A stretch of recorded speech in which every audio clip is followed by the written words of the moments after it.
Okay, so we're about to go check out one of Alaska's reptiles.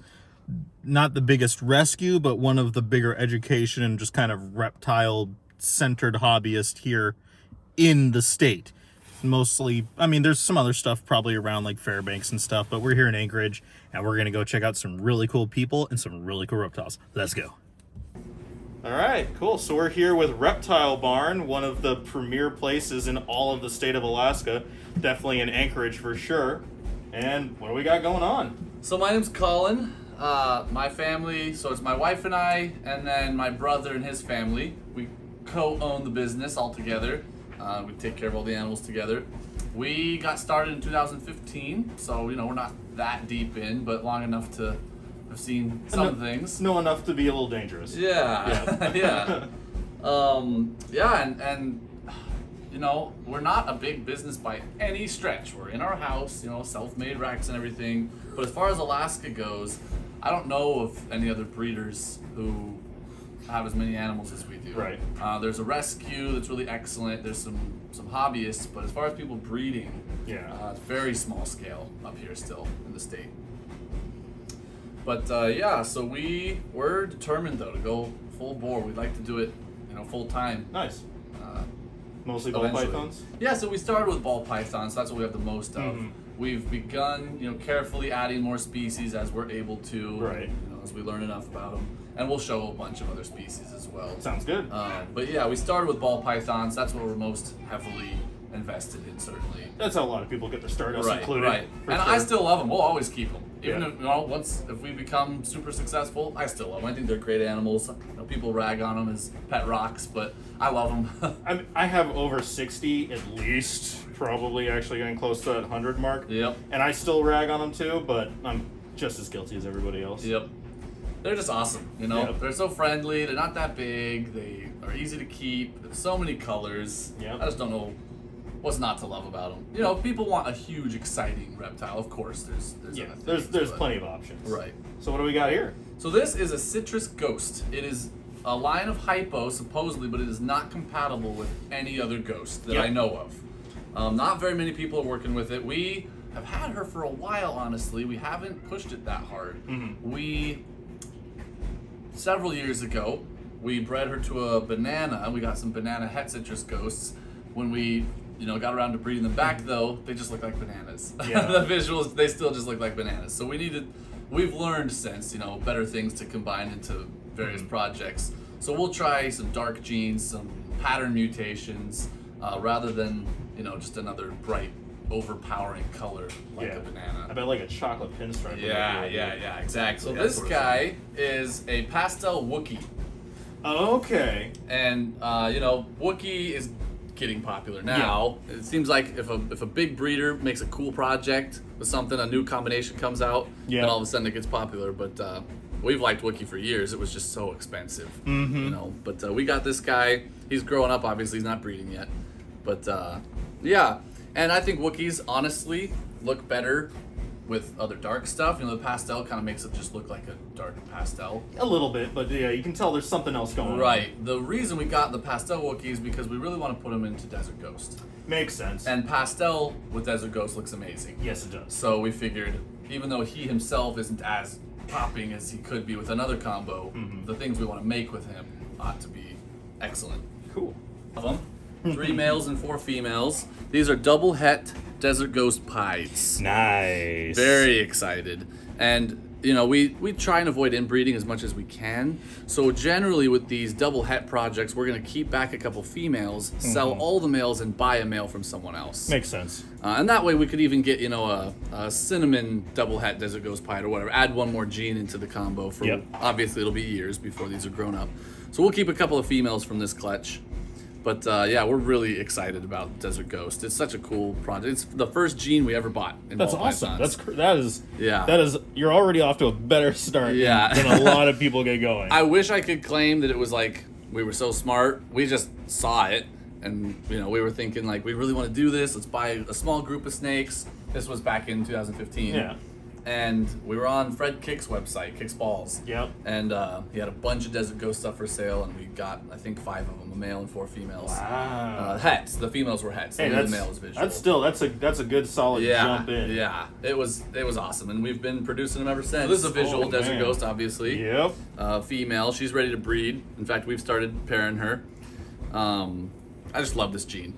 Even just in its single form with nothing else in it. It's just amazing. I think one of my new favorites is the Orange Dream Desert Ghost. Yes. Like, just in fact, just that. If you'll hold her for a second. Are you about to make me cry? Yeah. Oh, no. No. Don't do that. Oh, you are amazing. Specifically for that female, we got this from Justin Kabilka. Oh, of course. This is a pastel Orange Dream Yellow Belly Het Desert Ghost male. Oh, yeah. And so we got this from JKR. In fact, we just shipped him up like last month. Nice. So he's still a little feisty, as you can see, but that's all right. He's a little guy. He'll calm down. But yeah, so we are excited to get some combo visuals with this pairing. Nice. Because all of those things look good with Desert Ghost. Yeah, Yellow they do. Belly Desert Ghost, Pastel yeah. Desert Ghost, and obviously the Orange Dream Desert Ghost. We're extremely excited. I'll pull out this little girl. She's going to try and eat me when I open it. But once she's out, she's nice as can be. She's just, it's a super dwarf retic. Oh, okay. So she thinks every day is feeding day. It's okay. It's okay. Come here. She's a little baby still. We got her from Reach Out Reptiles. Yep. Yeah. Dude, he's an awesome guy, by Oh, the dude, way. have you heard some of the stories that Garrett has been through? That guy has lived a crazy life. Yeah, I haven't followed his vlog very much. I talked to him on the phone several times when we were gonna purchase from him, but I'll have to watch more of his stuff. Come here. She's always wrapped up in this toy of hers, so I'll just pull that out for a second. It's not a Jampea, is it? Nope, this Yep. is a Looks a little too dark. yeah. This is a Coyote. Oh, okay. I'm trying to learn. It's, Yeah, and you know the island localities without any morphs, you have to have a good eye to tell them all apart. Some of them are more obvious than others, but some of them you just have to trust the breeder. Yep, and if you're going to be trusting somebody with super dwarfs or any dwarf blood, it's Garrett for sure. Yep, definitely. Reach Out Reptile, subscribe. I will shamelessly plug them. They're Oh great. yeah, they're awesome. They're really good. When she arrived, she had pushed inside her shipping container a little bit, so she had like a little abrasion going. He like walked me through on the phone what to do. You know, he was a really good resource. These are 2 of my favorite males that we are raising up, impatiently waiting for them to get breeding size. This is a single gene tri-stripe, which we've had our eye on this gene for years. It Finally starting to come down. finally came down a little bit. And we also, you know, if you've looked at enough tri-stripes, many of them, they're really imperfect tri-stripes. Yes. We really wanted one that had a good, solid triple stripe most of the way down his body. So we waited until we found one that has a really high quality stripe. You can see towards the tail it starts to break up. That's still like But that's. this is one of the yeah. better tri-stripes we found, and so we just told the guy, like, we'll pay you extra for this nice. guy if we can get him, because we really wanted one that was a high quality tri-stripe. Nice. And then this came from Adam Chesla. He is a calico spot nose azanthic, What line of Axanthic? VPI. Okay, there we go. Yep. And you know, oh man, we held off on getting into azanthic at all because we just could not decide on the line. Yeah, I get that. You have people who will swear by just one line. And like, if you get VPI, you will regret it forever. Yep. And then other people are like, no, all the rest of them are garbage. And I'm like, I don't think any of them are garbage. Just, you know, get a good quality of whichever one you end up with. But I was always uncertain. But we saw this particular combo and really liked it. So we ended up getting him. And then that helped us select the VPI line. But yeah, and the reason, we're not going to ever probably do a ton of stuff with the Xanthic, but again, we want it in Desert Ghost. So Yep. we tend to build most of our projects around making it a Desert Ghost. I mean, that sounds really cool. You might end up with an Axanthic that doesn't brown out as much because of the Desert Ghost, and it will hold that pale color. There is a lady on Instagram, I can't remember what her name is, I wish I could, who does really just Axanthic Desert Ghost projects, and hers look amazing. It's got a little more color than a pure Axanthic, but so clean, and her adults are just as perfect awesome. as the babies, because that's what Desert Ghost does. Yeah, that's. You know? Yeah, I think it'd be really cool if we had more, because with ball pythons, once they hit like 700-800 grams, that's the nicest they're gonna look. Right. And then they Go downhill. And so if you can never find animals that hold that color, like an orange dream that holds color really well, or any xanthic that doesn't brown out too much, or like you have a pastel that stays really yellow. Yep. Like I get that everyone, has a poo-poos on pastel at this point, but if you get a really nice line. Yep, it's true. It's true. When the original citrus pastels came out, undiluted by other pastels, they were spectacular adults. Yep. But someone's like, well, yeah, I have my pastels, and one of them was a citrus pastel 6 generations ago, and they're still selling them as citrus pastels. That's not a citrus pastel anymore. Marcus Jane is just screaming to the world. Yeah, exactly.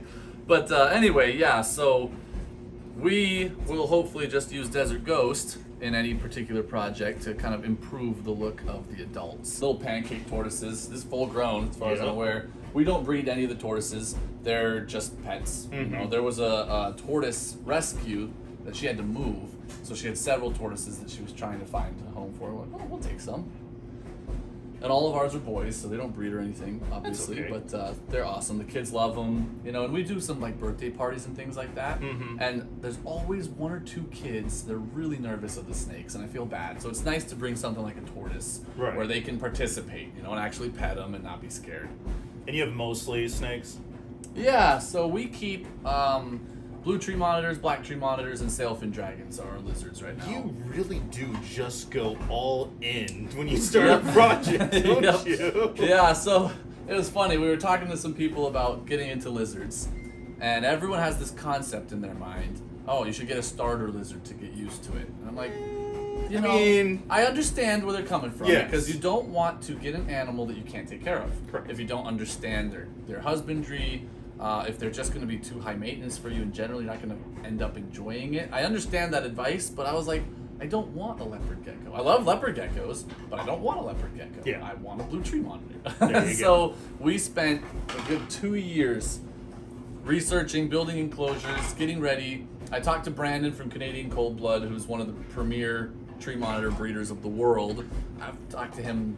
He's like Garrett, he'll just chat on the phone with strangers about reptiles all day long. So I talked to him a ton, kind of got my confidence up, and then we bought a baby from him. And these high maintenance reptiles, especially if you're not used to them, it is good to go captive bred. Yeah. A lot easier. You get these imports in that not only is it your first time with this species, but it's got parasites, it's scared of you. So I was glad we went with captive born. So this is George. He's our male Eastern Indigo. We got him from Vic Herrick a couple years ago, growing him up. We're actually going to probably get a couple more. We did get, and I don't always share this, but we did get a female. She ended up having an enlarged heart. Didn't make it. That happens a lot with this species. So I share it to be open with people and let them know, like, there's a risk. It's an expensive animal, and there are some genetic risks for sure. Yep. With this. Between the scalation and some enlarged organs. It's not just the heart. Exactly. Yeah. But they still make fantastic animals, They're fast moving. You know all this already.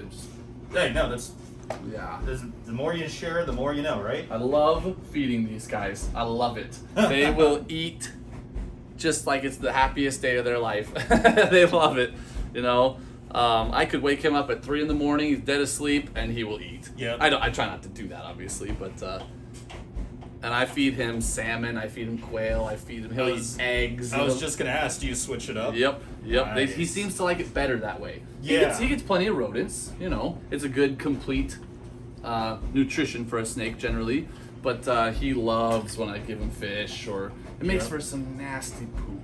I mean, they have bad poop. They have bad poop already, and exactly. That's always the thing I always say about, like, doesn't matter what Drymarchon you're going to get into, if it's going to be indigos or crebos, get ready for some poop. Yep. Thank you so much for, bringing us in and showing off some really cool stuff.